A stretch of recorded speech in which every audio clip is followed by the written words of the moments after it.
जय श्री कृष्ण। अभी एक महान संत ने कहा कि अपनी भारतीय संस्कृति को पुनर्प्रतिष्ठित करना है या भारत को विश्व गुरु वापस बनाना है तो हमें संस्कृत की ओर लौटना होगा। हमारे शास्त्र, पुराण, वेद इत्यादि का सही अध्ययन करना होगा, उन्हें समय देना होगा, उनका मनन करना होगा। तभी हम जगत से तर्क कर पाएंगे, क्योंकि आधुनिक शोध वैज्ञानिक पद्धति द्वारा करके शोध परिणाम प्रस्तुत करते हैं।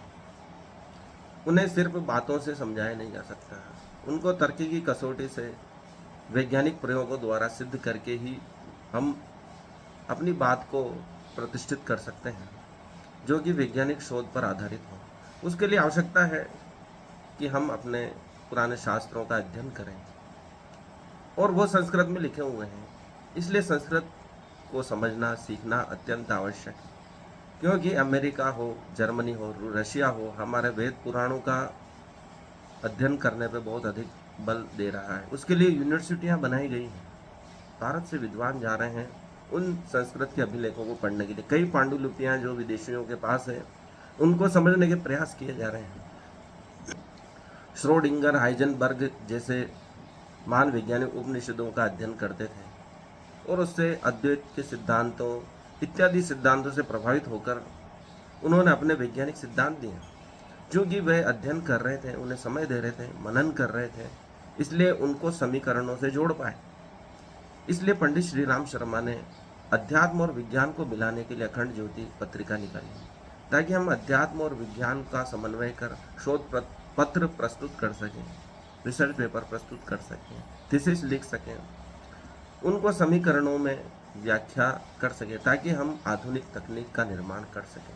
प्राचीन शास्त्र जो लिखे गए हैं, ऋषियों ने अपने शरीर को ही लेप बनाया, लेकिन वर्तमान में सभी के लिए करना ऐसा संभव नहीं है, क्योंकि उसके लिए उच्च कोटि की बुद्धिमत्ता की आवश्यकता होती है। सभी को दिखाने के लिए बाहरी प्रयोगशाला अत्यंत आवश्यक है।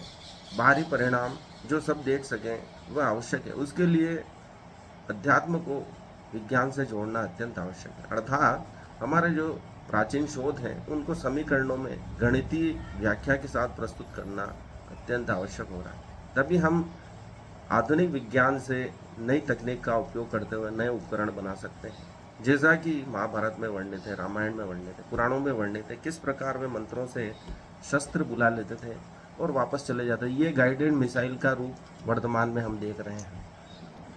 लेकिन सिर्फ बातें करने से कुछ नहीं होगा, उनमें जो सूत्र रूप में बातें कही गई हैं वह सोचना ही बहुत दुष्कर कार्य था। लेकिन वर्तमान में हमारे पास सुविधा है, इतना आधुनिक विज्ञान हमारे पास है, और आज शुभ घड़ी वह आ गई है कि हम प्राचीन ज्ञान को वर्तमान ज्ञान से जोड़ने में सक्षम होते जा रहे हैं। आइंस्टीन ने एक बार कहा था भारतीयों के लिए कि भारतीय लोगों के पास धैर्य नहीं है, वे ज़्यादा देर तक सोच विचार करने में सक्षम नहीं है, कुछ ही देर में, कुछ ही मिनटों में अपना धैर्य खो देते हैं।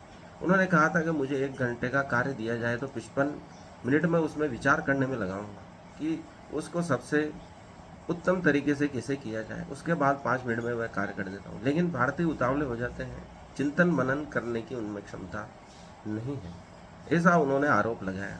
लेकिन यह सत्य नहीं है। हमारी पूरी चिंतन व्यवस्था ही चिंतन मनन की है, स्वाध्याय की है, लेकिन हम उस परंपरा को भूलते जा रहे हैं, क्योंकि हम पाश्चात्य शैली की ओर देख रहे हैं। जो भी हमारा प्राचीन है हम उसको हे दृष्टि से देख रहे हैं, लेकिन हम किसी भी चीज़ को चाहे है कहें या उत्तम कहें, उसके लिए अध्ययन की आवश्यकता है, उसे समझने की आवश्यकता है। यदि हम उसे पूरा पढ़ेंगे, चाहे हमारे शास्त्र हों या दूसरे धर्मों के शास्त्र हों, उनको जब तक हम पूरा अध्ययन नहीं करेंगे, उनमें क्या बातें लिखी गई, उनका क्या मर्म है, तब तक हम सत्य तक पहुंच नहीं सकते। इसलिए आज तो AI चैट GPT का युग है, उसमें हम किसी भी शास्त्र का, वेदों का, पुराणों का, अन्य धर्मों का हम सार निकाल सकते हैं। जिस बात को हम समझना चाहते हैं उस ग्रंथ का सार, उस तथ्य का, उस पैराग्राफ का महत्व समझने में हमें कुछ समय नहीं लग सकता। इसलिए अध्ययन की भी कोई समस्या नहीं, बस आवश्यकता है हमें उन चीज़ों को समय देने की जो हमारे लिए आवश्यक है। इसलिए महान संत ने अभी कहा है कि हमें यदि अपने धर्म की रक्षा करनी है तो अभी तो जिस चीज़ पर हम बात करते हैं उसी का ही कोई ज्ञान नहीं होता। जैसे हम भारत में रहते हैं तो हमें पूरे भारतीय संविधान का कहाँ ज्ञान है, क्या नियम कायदे हैं। तो ये आवश्यक है कि हम जहाँ रह रहे हैं उन चीज़ों का अध्ययन करें,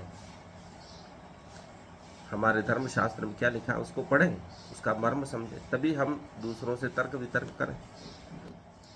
इसलिए प्राचीन काल में शास्त्रार्थ की परंपरा थी ताकि हम जो भी उपलब्ध ज्ञान है उसका अध्ययन कर, शास्त्रार्थ कर और नए ज्ञान को प्राप्त कर सकें। जो उस शास्त्रार्थ में उद्घाटित होता था उसको फिर सर्व सामान्य जन के लिए उपलब्ध करा दिया जाता था ताकि वे उस सत्य को ग्रहण कर सकें। इसलिए हम आज इतने व्रत उपवास देख रहे हैं, त्योहार देख रहे हैं, क्योंकि उसकी वैज्ञानिक व्याख्या हर जन सामान्य समझ नहीं सकता है, लेकिन परंपरा के रूप में वह अवश्य धारण कर सकता है, क्योंकि परंपरा हमको प्यारी है, हमारे उत्सव त्योहार हमको बहुत प्रिय है। इसी कारण हम सहज रूप से उन चीज़ों को धारण करते हैं जो परंपरा से में शामिल है, हमें उनको याद भी नहीं रखना पड़ता है। जैसे ही तिथि को हम कैलेंडर में देखते हैं, पूरा भारत एक साथ उसी त्योहार को मनाता है, क्षेत्र प्रांत राज्य सभी उस त्योहार को मनाने के लिए कोई बाध्य नहीं करता है, लेकिन हम परंपराओं उत्सवों से इस प्रकार जुड़ गए हैं कि यह सब सहज रूप से हो रहा है। इसके लिए ऋषियों को ज़्यादा मेहनत नहीं करनी पड़ी, क्योंकि उनकी जो चिंतन व्यवस्था थी, मनन व्यवस्था थी, उससे वे जान पाए कि जन सामान्य को कैसे सही नियमों से आबद्ध किया जाए, सही रास्ते पे लाया जाए। जैसे ही उमस भरा मौसम होता है, जैसे कि इन दिनों में है, तो हम ठंडी वस्तुएं खाते हैं, दही खाते हैं, छाछ खाते हैं, ताकि हमारे शरीर का तापमान संतुलित रहे, हमारे मुंह में छाले, पेट में छाले ना हो, पेट में जलन ना हो, शरीर में फोड़े फुंसी ना हो। इसलिए इस प्रकार की व्यवस्था की गई। हम कृष्ण जन्माष्टमी पर पंजेरी बनाते हैं जो कि धनिये की होती है, जो शीतलता प्रदान करती है। इस प्रकार ऋषियों ने, मुनियों ने इस प्रकार व्यवस्था की है कि जन सामान्य भोजन से लेकर व्रत त्योहार के द्वारा अपने शरीर मन आत्मा को संतुलित कर सके, शुद्ध कर सके, पवित्र कर सके। लेकिन आज हमारे पास समय उपलब्ध है, धीरे धीरे एआई के युग में मनुष्य को कार्य करने की आवश्यकता नहीं रहेगी, तो हमारे पास जो उपलब्ध ज्ञान है चाहे हम उसका अध्ययन करें। आज सुविधा है कि हम चैट जीपीटी से किसी भी ग्रंथ का सार अपने हिसाब से प्राप्त कर सकते हैं जो हमें आवश्यक लगता है, और हम भी ज्ञानी हो सकते हैं। ज्ञानी होना इसलिए आवश्यक है ताकि हम भ्रम से बच सकें, क्योंकि कृष्ण ने भगवत गीता में कहा था कि भ्रमित होने का यही रीजन है, कारण है कि आपको ज्ञान नहीं है। इसलिए जब ज्ञान उपलब्ध हो जाएगा तो हम भ्रमित होना बंद हो जाएंगे।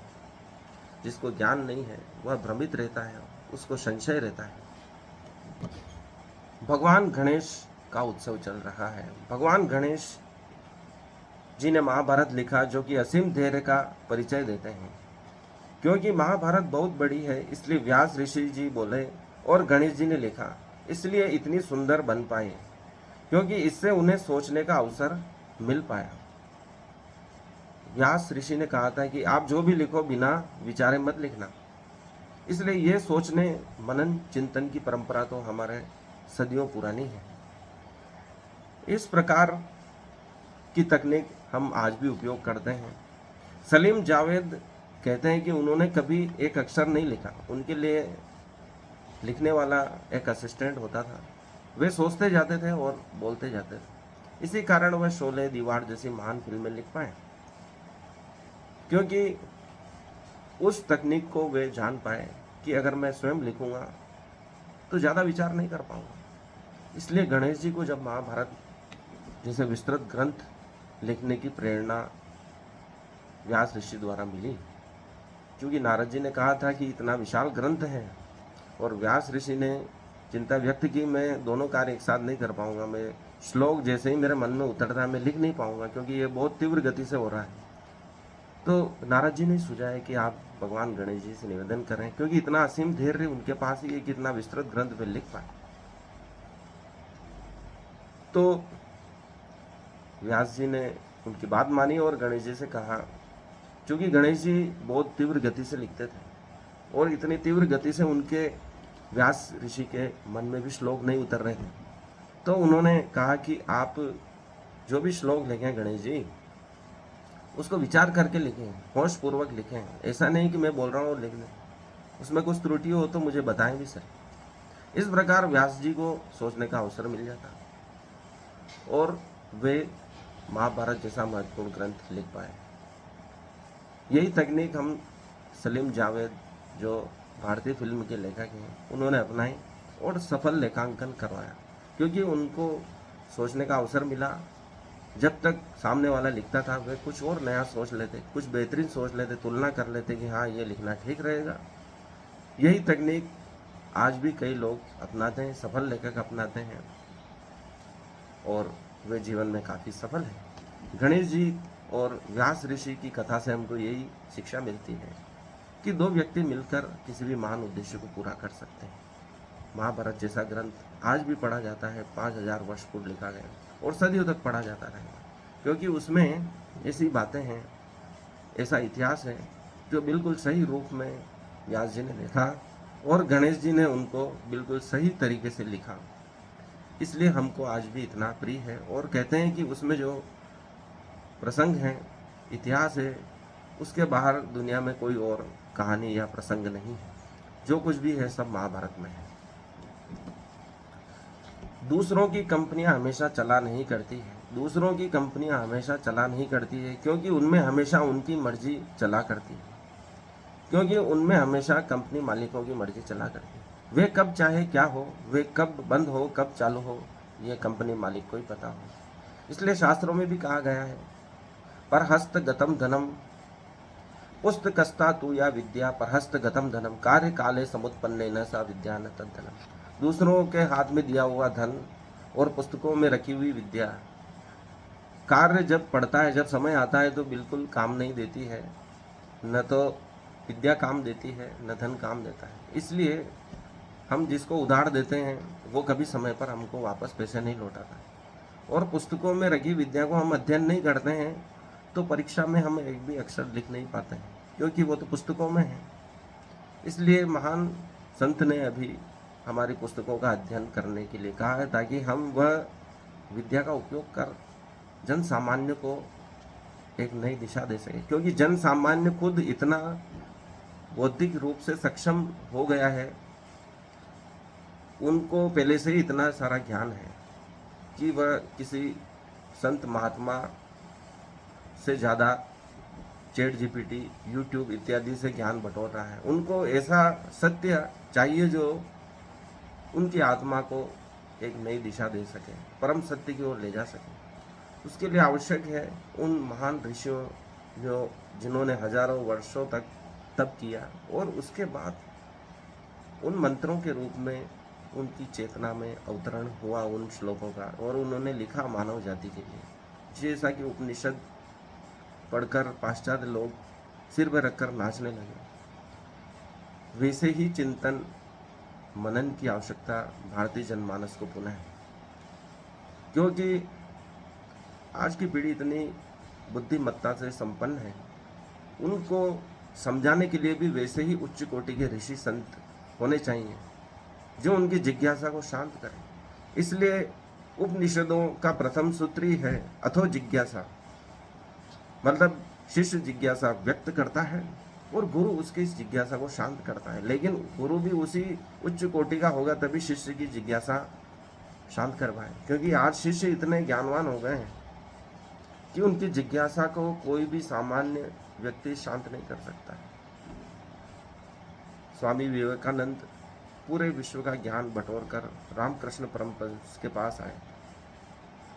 रामकृष्ण परमहंस पढ़े लिखे नहीं थे, लेकिन उन्होंने जो ज्ञान उपलब्ध किया था वह ऋषियों का ज्ञान था। उन्होंने सभी धर्मों का पालन करके उस परम सत्य को जान लिया था, जिसको जान लेने से सभी उपनिषद वेदों का ज्ञान सहज हो जाता है। सिर्फ वेद पुराण हमको वह भाषा उपलब्ध करवाते हैं जो हम विद्वान लोगों, जन सामान्य को हम समझा सकते हैं। वह भाषा विवेकानंद के पास थी, लेकिन जैसे ही रामकृष्ण परमहंस ने विवेकानंद के सर को छुआ, उनको आभास हो गया कि यही परम सत्य है।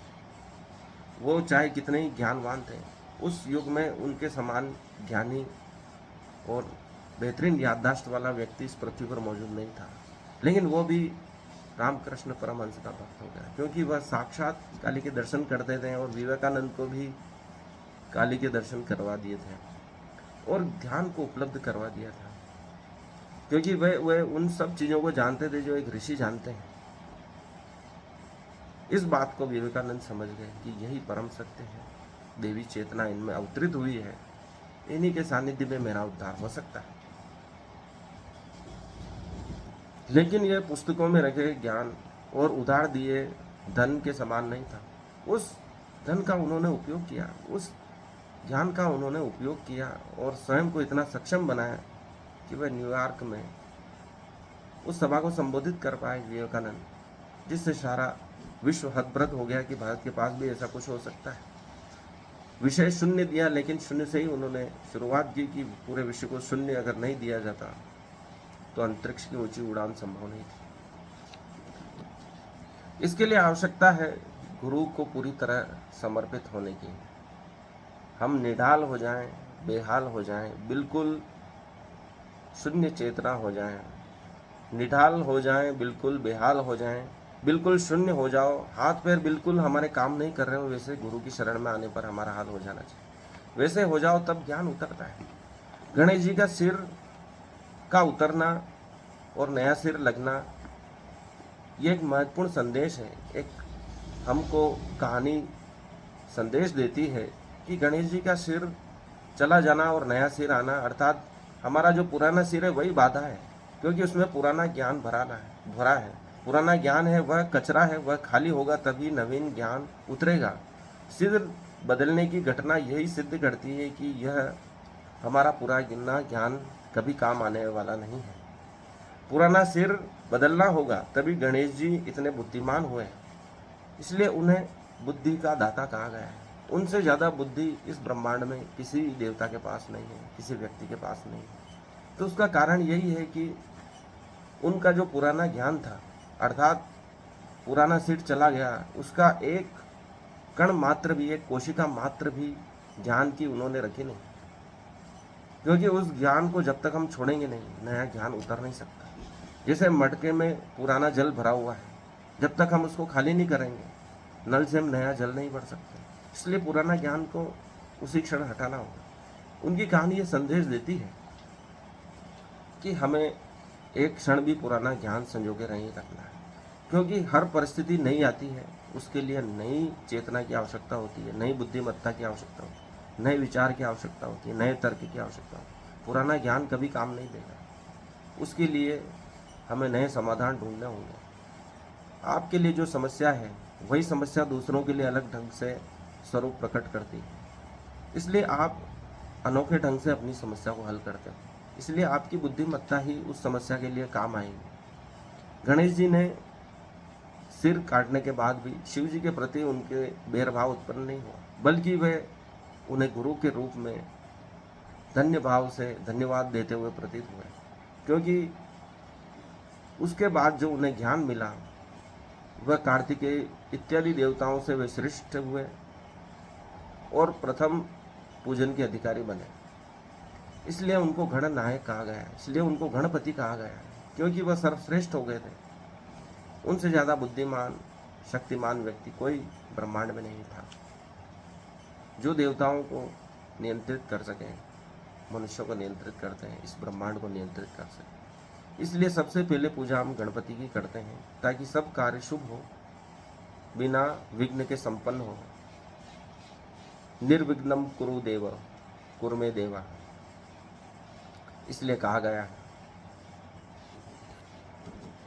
वे बुद्धि प्रदान करते हैं, विघ्न का नाश करते हैं। जो बिना बुद्धि के संभव नहीं है, वे बुद्धिमत्ता के प्रतीक हैं, देवता हैं, तर्क के देवता श्री गणेश जी हैं। मनुष्य को हर समय हर क्षण एक नए तर्क की आवश्यकता होती है। जिंदा रहने के लिए, जीवन संघर्ष के लिए, जीवन संघर्ष को आगे बढ़ाने के लिए। इसलिए कृष्ण भी कहते हैं, तर्क के बिना मनुष्य एक पल भी जीवित नहीं रह सकता है, वरना द्रौपदी का जो अपमान हुआ, युधिष्ठिर समेत समस्त भाइयों को दास बनना पड़ा, बिना तर्क वे अपने इतने दुखद दिनों को भुला नहीं सकते थे, बाकी जीवन भी आराम से नहीं जी पाते।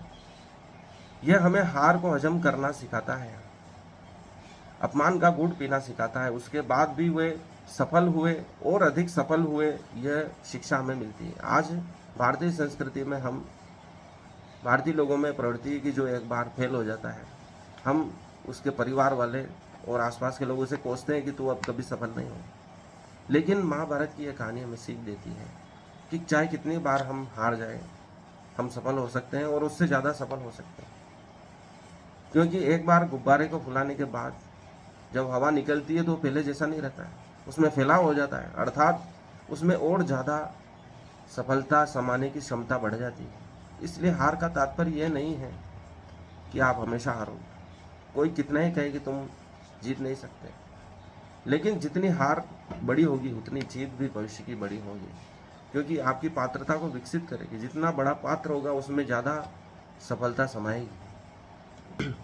आप अपने ही कमरे के विभिन्न कोणों में बैठते हैं तो आपको अलग अलग अनुभूति होती है।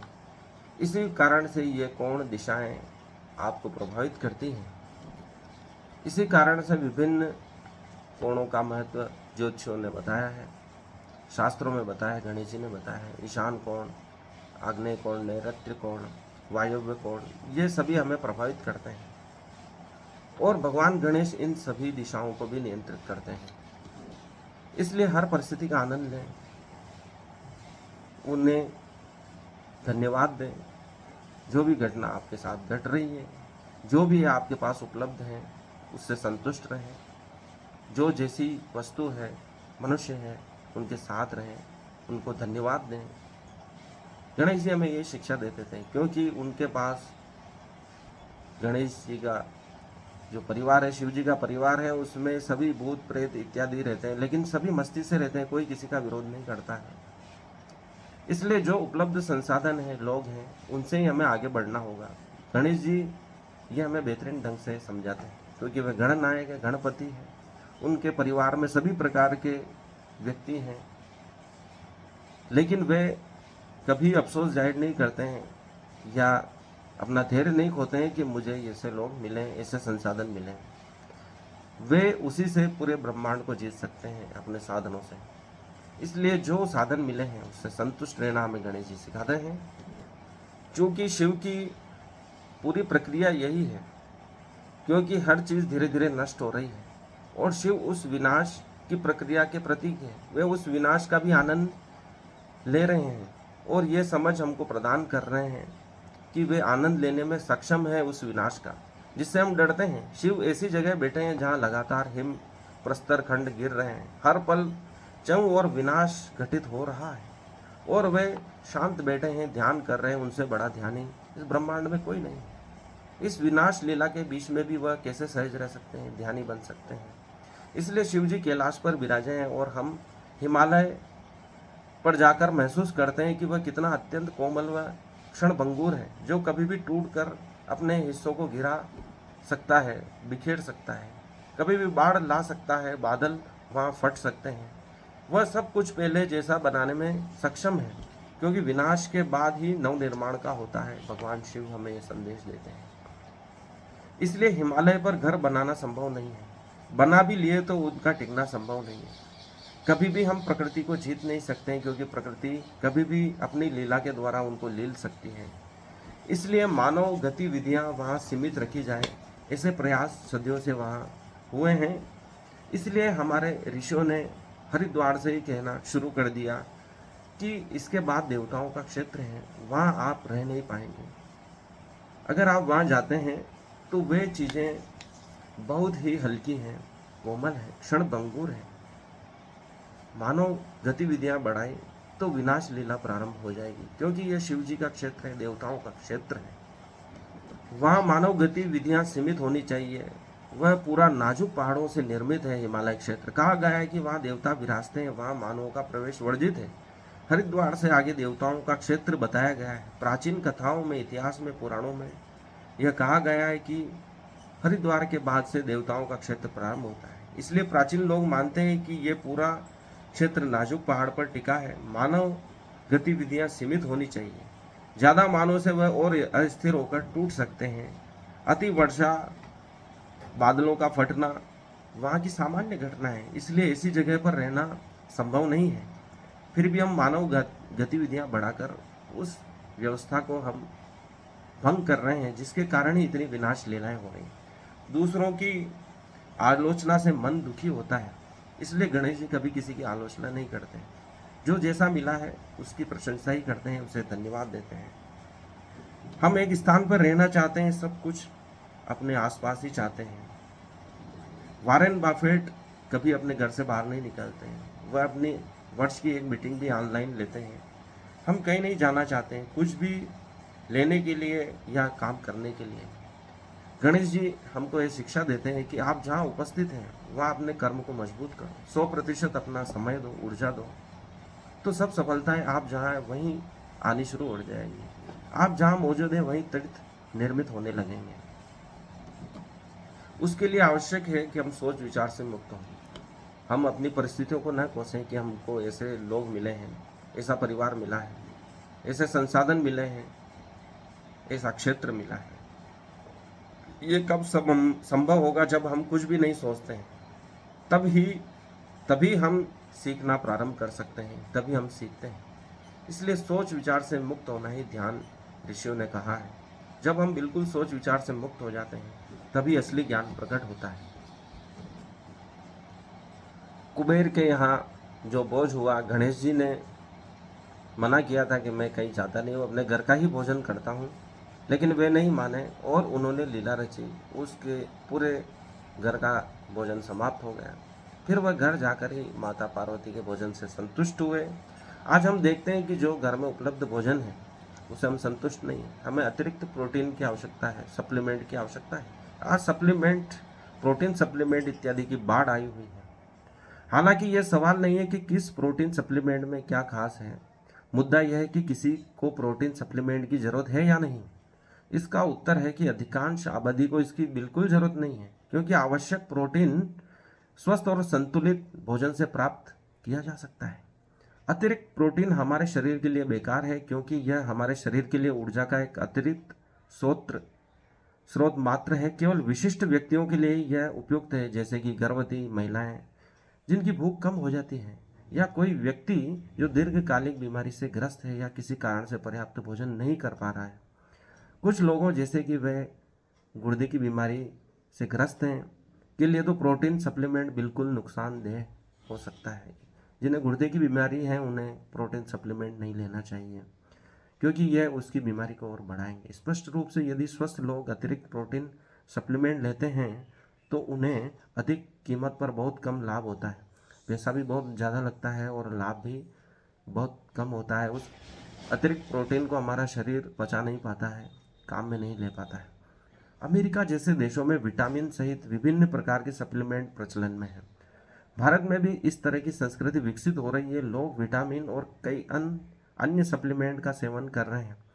यह सच है कि कुछ सूक्ष्म पोषक तत्व और विटामिन ऐसे होते हैं जो रोजमर्रा के शाकाहारी भोजन में पर्याप्त मात्रा में उपलब्ध नहीं होते।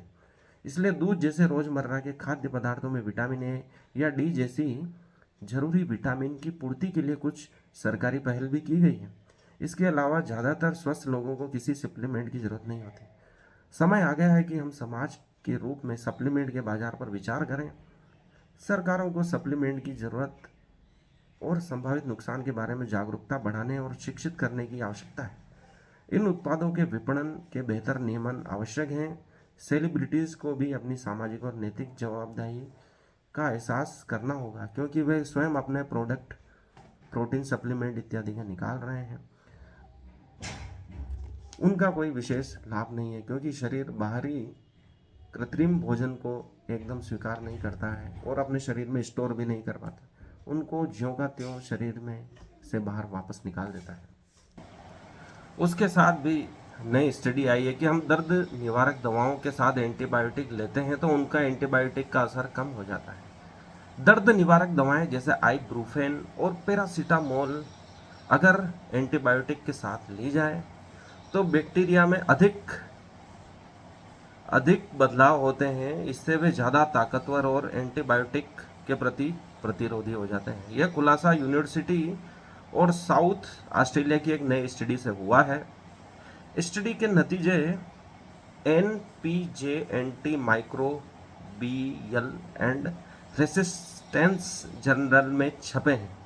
मुख्य शोधकर्ता और क्लिनिकल एंड हेल्थ साइंसेस की एसोसिएट प्रोफेसर रिएटी वेंटर ने बताया है कि एंटीबायोटिक रेसिस्टेंस अब सिर्फ एंटीबायोटिक तक सीमित नहीं है। स्टडी में देखा गया है कि अब जब हम सिप्रोफ्लोक्सासिन एंटीबायोटिक के साथ आइब्रूफेन और पैरासीटामोल को दे रहे हैं तो बैक्टीरिया में जेनेटिक बदलाव ज़्यादा हुए हैं, अर्थात उनके जिन्स में बदलाव प्रारंभ हो जाते हैं यदि हम पैरासीटामोल या आइब्रूफेन एंटीबायोटिक के साथ देते हैं। इससे वे तेजी से बढ़े और अधिक प्रतिरोधी बन गए हैं। शोध में पाया गया कि आइब्रूफेन और पैरासीटामोल ने ई कोलाई बैक्टीरिया, जो शरीर के लिए फायदेमंद है, में म्यूटेशन की दर बढ़ा दी। इससे सिप्रोफ्लोक्सासिन के प्रति उनका प्रतिरोध कई गुना बढ़ गया। सिर्फ यही नहीं, इन बैक्टीरिया ने दूसरी कई क्लास की एंटीबायोटिक दवाओं के खिलाफ भी प्रतिरोध दिखाया। शोध में डायबिटीज की दवा में मेटफॉर्मिन और कोलेस्ट्रॉल की दवा एटोरवास्टेटिन समेत 9 आम दवाओं का असर भी देखा गया है। एटोरवास्टेटिन जो कोलेस्ट्रॉल की दवा है, मेटफॉर्मिन जो डायबिटीज की दवा है। अर्थात हमें दर्द निवारक दवाएं एंटीबायोटिक के साथ नहीं लेनी है, शुगर की दवाओं के साथ नहीं लेनी है, कोलेस्ट्रॉल की दवाओं के साथ नहीं लेनी है। उनमें कुछ गैप रखें, 1-2 घंटे का गैप रखें या जैसा डॉक्टर हमें सुझाएं। इस प्रकार हम शरीर में जो दवाइयाँ पहुंचा रहे हैं उनके कई साइड इफेक्ट हैं। हमारे जो गुड बैक्टीरिया हैं उनमें और जो हमारे हानिकारक बैक्टीरिया हैं उनमें प्रभाव इन एंटीबायोटिक्स के साथ पैरासीटामोल आइब्रूफेन लेने का पड़ रहा है। वैसा वैज्ञानिक शोध प्रस्तुत हुआ है। तो हमें अपना शरीर का ध्यान रखना है और इस गणेश जी के इस चलते हुए उत्सव में सभी प्रकार का आनंद हमें लेते हुए, सामाजिक समरसता बनाते हुए, अपने स्वास्थ्य का ध्यान रखते हुए इस उत्सव का पूरा आनंद लेना है। इसी आशा के साथ आज का वीडियो हम समापन करते हैं। इस वीडियो को लाइक करें, चैनल को सब्सक्राइब करें, अधिक से अधिक कमेंट्स करें, कुछ पूछें इसको और अधिक बेहतरीन बनाने के लिए, ताकि हम एक बहुत ही सुसंगत प्लेटफॉर्म उपलब्ध करा सकें जिस पर हम ये चर्चा कर सकें अपने सनातन धर्म की अन्य विषयों पर और चलते हुए उत्सवों में उनकी प्रासंगिकता को ढूंढने का प्रयास करें। धन्यवाद।